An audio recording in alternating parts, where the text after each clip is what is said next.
Hello and welcome. This is Cheryl Fox, registered nurse, president, CEO, Fox & Associates Wellness Case Management.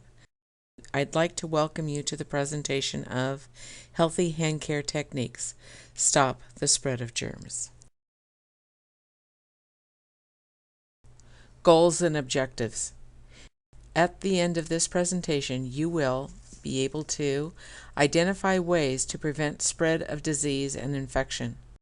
You will know what is a superbug and how it differs from bacteria and virus we have known in the past. The proper techniques for hand washing, when hand sanitizers are appropriate, nail hygiene, when gloving is appropriate, what is considered biohazardous waste, and how to dispose of biohazardous waste safely.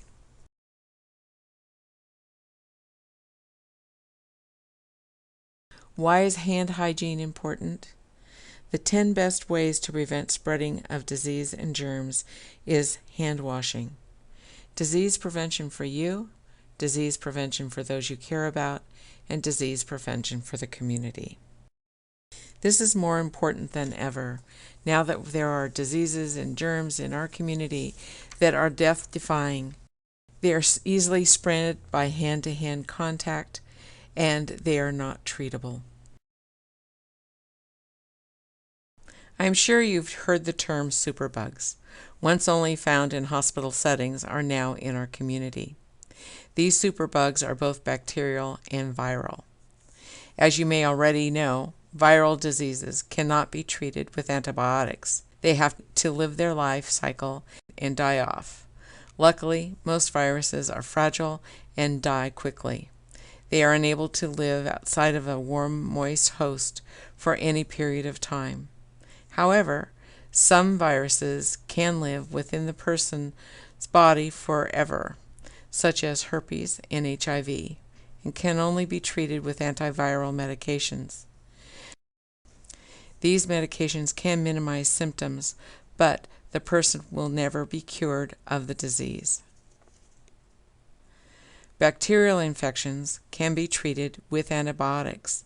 Over the years, bacteria have morphed. They can change structure, and many have become resistant to antibiotics.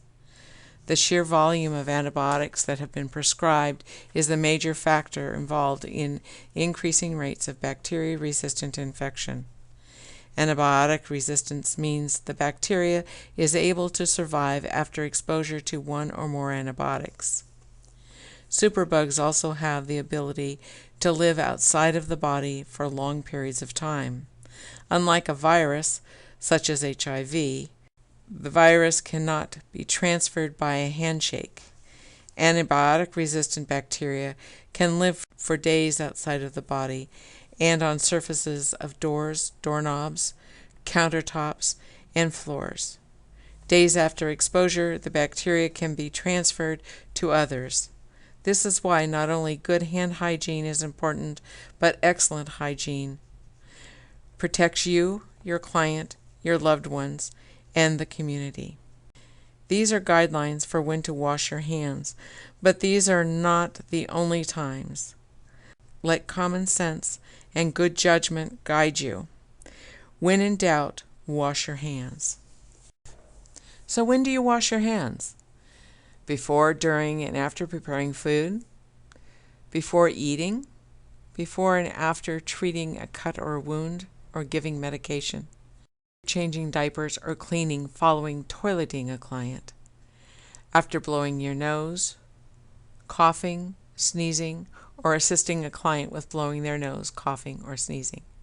After touching an animal, animal feed, or animal waste? After touching garbage? Before and after gloving? Those are suggestions. However, common sense again prevails. You'll know when you need to wash your hands, and you should wash your hands as frequently as you feel comfortable in doing so.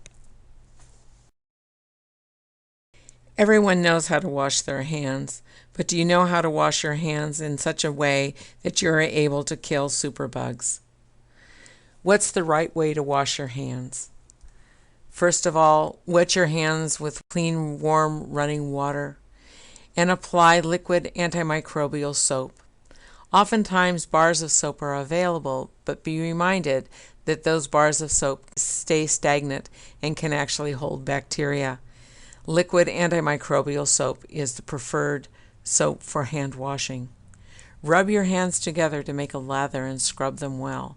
Be sure to scrub the backs of your hands, between your fingers, and under your nails, using lots of friction.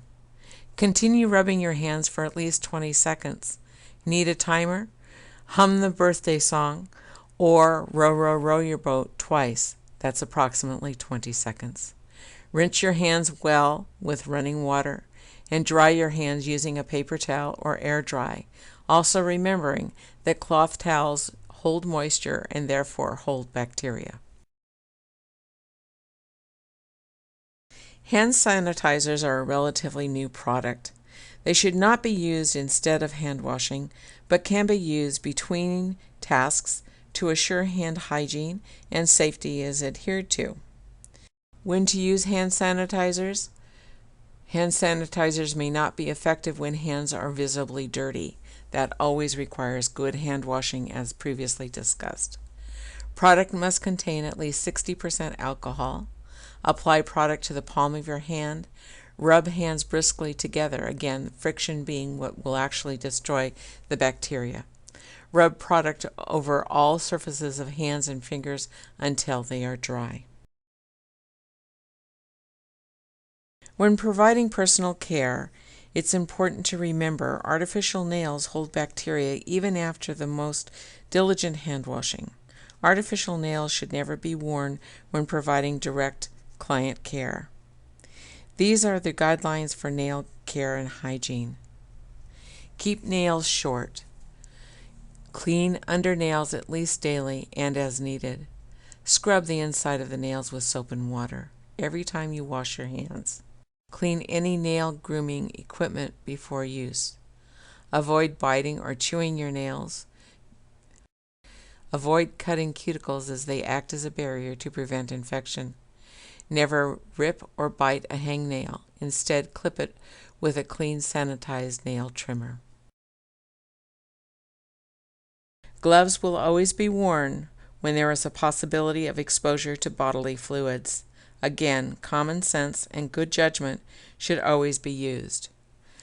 Gloves will always be worn when there is the potential of being contaminated by bodily fluids. This includes, but is not limited to, changing of diapers, oral hygiene, bathing, and linen changes. Disposal of biohazardous waste. When disposable garments are being changed, bring all essentials close to you and to the client. Anticipate what your needs will be for your task. Have a garbage container lined with a bag. As garments are removed, put immediately into the container. Dispose of all items used. Use hand sanitizer and make sure client is safe. Tie garbage bag and dispose in waste container. Either wash hands or use hand sanitizer before returning to other activities. Thank you so much for watching this short video. I'm hoping that you'll find the techniques and the reasons important enough to follow through in everything that you do every day and share with others. If you have questions, please don't hesitate to call Fox & Associates Wellness Case Management.